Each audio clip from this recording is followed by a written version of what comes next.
Olá pessoal, bom dia, boa tarde, boa noite. Meu nome é Eduardo Andrade Gonçalves e hoje vamos para mais uma videoaula sobre fisiologia do coração, mais especificamente sobre potencial de ação do músculo cardíaco. Vamos logo direto ao assunto. Bom, como nós podemos observar aqui nessa imagem, nós podemos comparar o tempo que dura o potencial de ação em várias células, em várias membranas do nosso corpo. Aqui nós temos a membrana das células nervosas, demonstrando aqui a duração do potencial de ação, que será cerca de 1 milissegundos. Aqui no meio nós temos a duração do potencial de ação no músculo esquelético, que será em torno de 10 milissegundos. E aqui à esquerda nós temos o potencial de ação do músculo cardíaco, que irá durar cerca de 200 milissegundos. Como a gente pode observar, o potencial de ação do músculo cardíaco, a duração do potencial de ação do músculo cardíaco, ela dura muito mais do que a membrana das células nervosas e do que a membrana das células musculares. Nessa videoaula hoje nós vamos entender por que esse potencial de ação do músculo cardíaco dura mais tempo do que nas outras células do nosso corpo. Antes da gente tratar especificamente do porquê o potencial de ação do músculo cardíaco dura mais, vamos primeiro entender um pouquinho o papel que o sódio tem na despolarização das membranas celulares. Bom, o sódio ele será fundamental para despolarizar a membrana celular de qualquer órgão do nosso corpo. E no coração não haveria de ser diferente. Aqui nesse gráfico nós temos uma demonstração da voltagem, tá bom? E da concentração desse sódio no meio externo, no meio extracelular. Como a gente pode observar, aqui na parte inferior desse gráfico, nós temos a membrana em estado de repouso, na qual a sua polaridade será em torno de menos 90 milivolts, e nós podemos observar aqui que a concentração do sódio no meio extracelular ela se mantém inalterada, aqui representada por uma curva, por uma linha horizontal, na qual não temos alteração nas concentrações de sódio.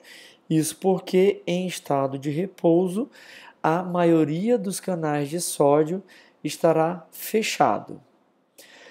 Bom, a partir do momento que o impulso elétrico consegue atingir o limiar de excitação da membrana, a partir desse momento nós vamos ter a abertura de canais de sódio. E como a gente pode observar nessa parte superior do gráfico, à medida que eu tenho abertura dos canais de sódio, a concentração do sódio no meio extracelular, ele reduz drasticamente, como podemos observar aqui por essa demarcação dessa linha, na qual demonstra que quando o sódio cruza o ponto zero, né, ou seja, quando a membrana deixa de ser mais negativa para ser mais positiva, essa concentração ela reduz para cerca de 30 miliequivalentes por litro, muito diferente dos níveis de repouso, que era em torno de 142 miliequivalentes por litro. Bom, esse gráfico foi só para demonstrar a importância que o sódio tem na despolarização das membranas celulares e principalmente demonstrar a queda na concentração do sódio no meio extracelular à medida que a membrana vai despolarizando e vai deixando de ficar mais negativa para se tornar mais positiva. Bom, como foi falado, a concentração do sódio gira em repouso em torno de 142 miliequivalentes por litro e aqui, mais uma vez, demonstrando a queda na concentração do sódio quando ocorrem as aberturas dos canais de sódio. Bom, como já falamos anteriormente, a despolarização do sódio ela vai ocorrer nas membranas celulares, principalmente devido à entrada do sódio, devido ao deslocamento do sódio do meio extracelular para o meio intracelular. Então, o sódio realmente será o principal íon responsável pela despolarização das membranas celulares. No entanto, vale ressaltar aqui que na membrana das células do músculo cardíaco, além do sódio, nós teremos também um outro íon que também será responsável pela despolarização do músculo cardíaco, que será o íon cálcio. Lembrando que os canais de sódio, eles são canais do tipo ligante dependente, ou seja, irá precisar de um neurotransmissor se ligando a um receptor de canal para abrir esse canal iônico. À medida que o sódio entra no líquido intracelular das membranas celulares, ocorre uma mudança de polaridade. Essa mudança de polaridade ela será o suficiente para abrir outros canais, como, por exemplo, os canais de cálcio, que são canais do tipo voltagem dependente. Ou seja, à medida que o sódio entra, será o estímulo necessário para abrir posteriormente os canais de cálcio. Dessa forma, tanto o sódio quanto o cálcio serão os responsáveis pela despolarização do músculo cardíaco.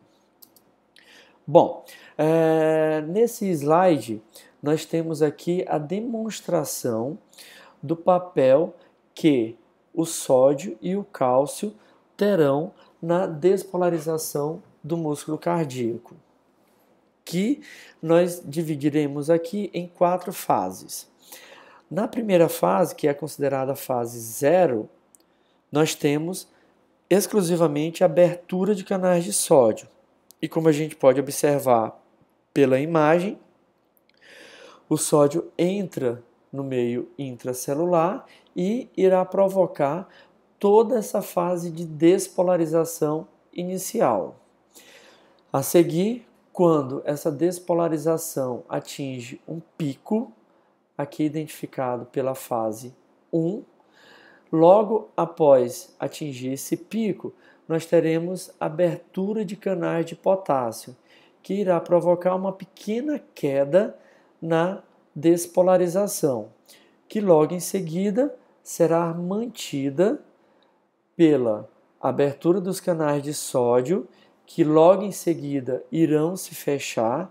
Essa é a principal diferença da despolarização do músculo cardíaco para a despolarização de outras células neuronais, é exatamente o fechamento mais rápido desses canais de sódio e logo em seguida, como a gente pode observar aqui na imagem, a abertura dos canais lentos de cálcio.